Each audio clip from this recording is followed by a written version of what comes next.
की बात views on news के साथ हाजिर हैं। तो आजकल मुल्क में सियासत का मौसम गर्म है और वैसे भी मौसम जो है वो टेम्परेचर भी बढ़ा हुआ है।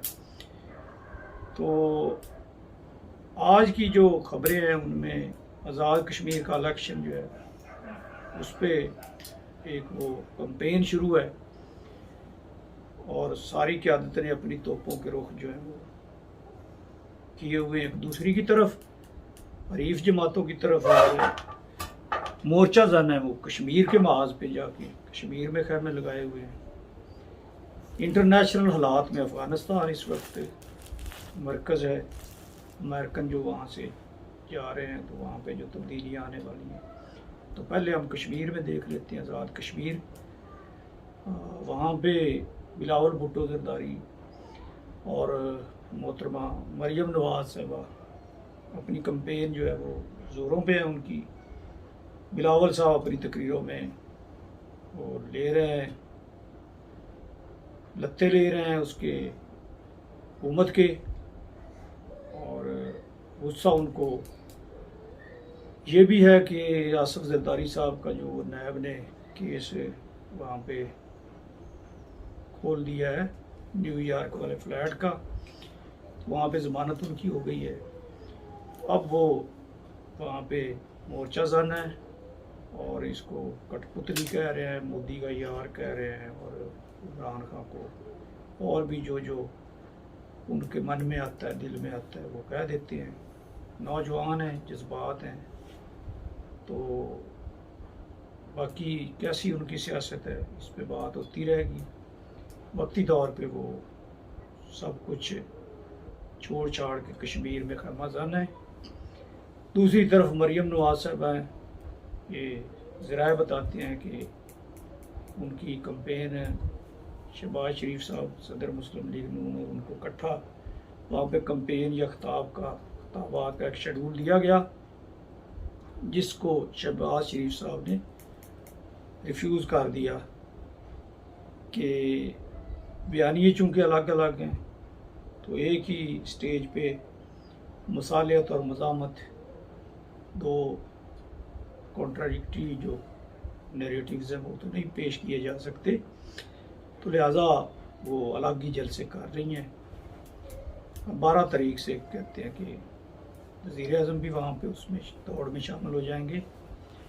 तो वो गिलगित बल्तिस्तान के अगर इलेक्शन आपके ज़हन में हों तो उस वक्त भी यही तकारीर थी और यही नौजवान क़यादत थी वहाँ पे, और इसी तरह से PTI भी अपने काम कर रही थी। उनका वो गंडापुर थे उस वक्त इंतखाबी मुहिम के इंचार्ज वहाँ पे, वो भी इनकी तरह जवाब यानी वो जो होते हैं ना किसी पार्टी में उकाब, उनमें शुमार होता है उनका भी, तो वहाँ पे वो इंचार्ज थे। अब फवाद चौधरी साहब उनकी जो तकारीर है उनका बयान जवाब दे रहे हैं। आप देखें आगे क्या चलता है। इलेक्शन जो है अगर तो वही सूरत हाल बनी तो फिर एहतजाज भी होगा, और अभी से वो कह रहे हैं कि इलेक्शन चोरी नहीं करने देंगे और चोरी हो जाएंगे, और या कोई ऐसे खदशात, और इन एडवांस ही कह सकते हैं कि ये कह रहे हैं कि अगर हार गया तो चलो। अपोजिशन हमेशा ही ऐसे करती है, अब देखें क्या रुख इख्तियार करती है वहाँ की सियासत। ज़ाहरी तौर पे आसार जो है वो PTI के ही लगते हैं हुकूमत बनाने के, क्योंकि उनकी मरकज़ में भी हुकूमत है। तो जो उनके अपोजिशन है उसके बकौल तो इमरान खान साहब सौदा कर चुके हैं कश्मीर का और मोदी के हाथों बेच दिया है। और ये वैसे तो एक कोई मैच्योर नैरेटिव नहीं है, या ये चीज़ नहीं है कि वो कश्मीरी देखें अब इस पर क्या सोच रहे हैं। उन्होंने ये भी कहा है कि मैं कश्मीर की बेटी हूँ और मेरे कश्मीर का लहू है मेरी रगों में, मेरे वालिदैन कश्मीरी हैं। लेकिन अब देखें कि जो उनकी हुकूमत रही है उसको भी कश्मीरियों ने देखा है, और अब PTI की जो हुकूमत है या पार्टी का जो मौका है उसको भी देख रहे हैं। तो अब असल फ़ैसला तो कश्मीरी करेंगे कि वो किसको अपना खैर खा समझते हैं और किसको वोट देते हैं। लेकिन एक चीज़ है कि जो भी हारा उसने धांधली का रोना भी रोना है, और एक नाज़रीन नहीं समझ आती कि जब इंतखाबी इस्लाहात की बात होती है तो वो कोई भी पार्टी पहले वाले भी तो उस तरफ नहीं बैठ के सीरियस कोई एफर्ट करते कि ऐसा इलेक्शन करवा लिया जाए, निज़ाम वज़ा कर लिया जाए कि अब तो टेक्नोलॉजी जदीद हो गई है, अब तो आप घर बैठे सारी चीज़ें कर रहे होते हैं और कोई आपकी जगह पे दूसरा वो नहीं अवेल कर सकता होता। इतना ज़्यादा वो हो गया है बायोमेट्रिक हर चीज़। तो इस तरह का कोई निज़ाम इंतखाब का भी वज़ा किया जा सकता है, स्टेक होल्डर अगर बैठते हैं तो। लेकिन वो इस पे तो कोई मीटिंग नहीं हो रही, कोई आगे नहीं बढ़ रहा है एजेंडा। लेकिन धांधली का ये बार बार ये हमें राग सुनने को मिलता है कि जो भी हारता है कहता है धांधली होगी। अब देखिए कश्मीर के इलेक्शन जो है वो जब ख़त्म होंगे तो उसमें क्या होता है। दूसरी जो अफ़गानिस्तान की बात हम कर रहे थे, तो अफ़गानिस्तान में सबसे इस वक्त जो बुरा हाल है वो है इंडिया का। इंडिया वैसे भी जो पहले चल रही थी ना अफ़गान हुकूमत, उसमें पाकिस्तान को अगरचे वो नहीं दिया गया रोल जो पाकिस्तान का बनता है कि सही या गलत जैसे भी वो पाकिस्तान 30 लाख अफ़गान मुजाहिदीन पनाह गज़ीनों को भी अपने यहाँ दे चुका है पनाह, और अब वो इतना ज़्यादा उनका अमल दखल या वो है कि हमारे वो मदरसे जो है उनके तालिब इल्म रहे हैं, उनकी बड़ी बड़ी क़यादत जो है, और वैसे भी जोग्राफियाई तौर पे और नस्ली लिसानी तौर पे वो इस तरह की रिश्तेदारियों में मुंसलिक हैं आपस में। जबकि इंडिया के साथ अफ़गानिस्तान का या अफ़गानियों का ऐसा कोई रिश्ता नहीं है, बल्कि ये जो इंडिया का वहाँ पे अमल दखल था अमेरिका की आशीर्वाद के साथ है, तो वो जो पंजाबी में कहते हैं ना जुम्मा झांझनाड़, इससे ज़्यादा उसका कोई वहाँ पे अमल दखल नहीं था। और वो तो वहाँ पे लाइब्रेरियों की ग्रांटें देता फिर रहा है, उसको वहाँ के मरूज़ी हालात का और अफ़गानियों की नफ्सियात या उनकी तारीख़ का पता ही नहीं है। और ये तजिया निगारों ने ये कहा भी था कि इंडिया उनको किताबें पढ़ाना किसको दे रहा है किताबें, वो जो असले से खेलते हैं और जो पहाड़ों में एक वो ज़िंदगी जंगजू की गुजारते हैं और गुजार रहे हैं, तो ये उनको लाइब्रेरियाँ दे रहा है, लाइब्रेरी में किताबें दे रहा है।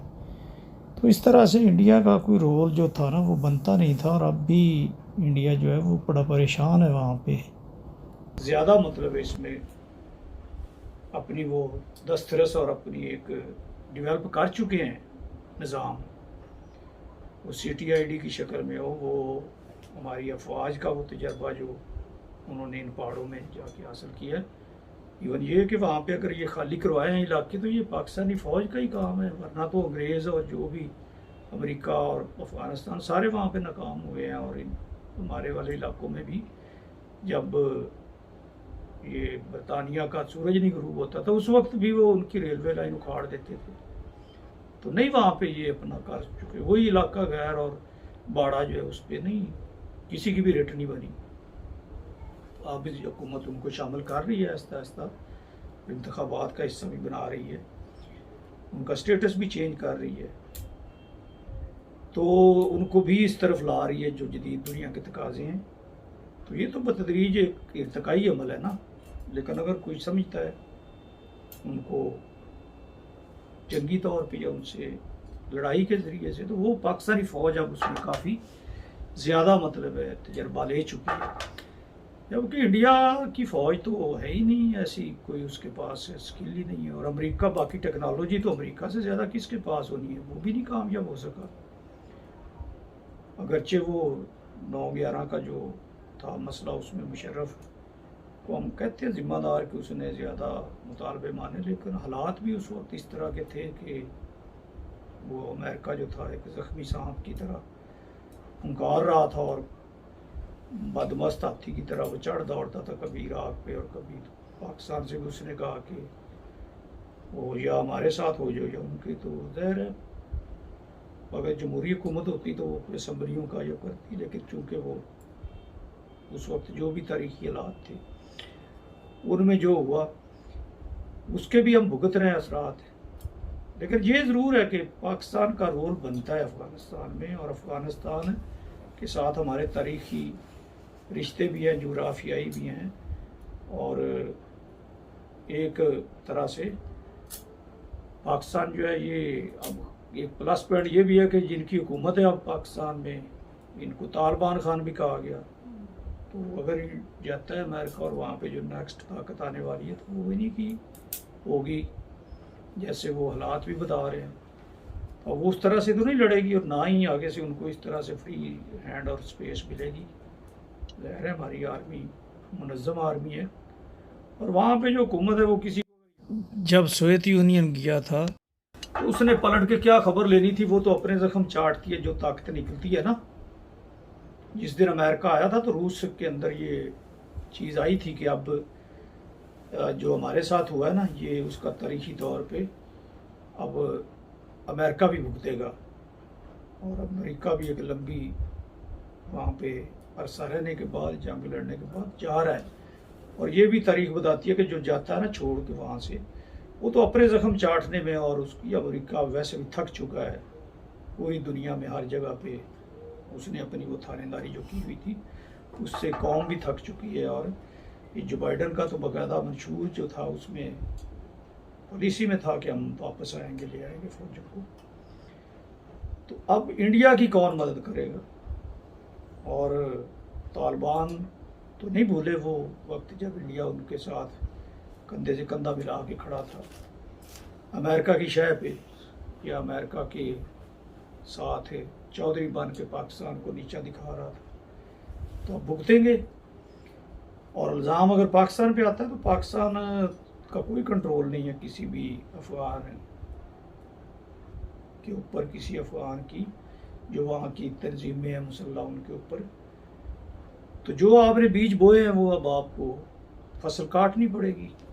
तो सबसे जो इस वक्त बुरी सूरत हाल है, सबसे जो इस वक्त भागा फिर रहा है कभी इधर कभी उधर डर के मारे, अपने वो कोरोना ने वैसे ही उनका कचूमर निकाला हुआ है, मईशत का भी। और मोदी की जो इंतहा पसंद पॉलिसी है उनके भी असरात आएंगे, सामने आएंगे।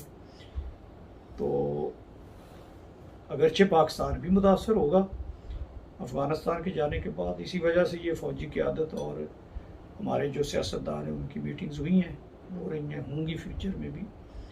तो इदारे भी अपने सारे जो है वो तैयार हैं। और धमाका भी वो हुआ है हमारा जो लाहौर में, और इस तरह के और भी मतलब है कि ये दहशतगर्दी जो है उसको कान ख़त्म नहीं किया जा सकता ये अक्सर, लेकिन ज़्यादा उसमें अब जो वक्ता पड़ा हुआ है ना वो इंडिया को है। तो ये कुछ तज्ज़िया था मेरा जो बैनुल-अक़वामी और मुल्की सूरत हाल का। अगली नशिस्त में आपके साथ हाज़िर होंगे, उस वक्त तक अल्लाह हाफ़िज़।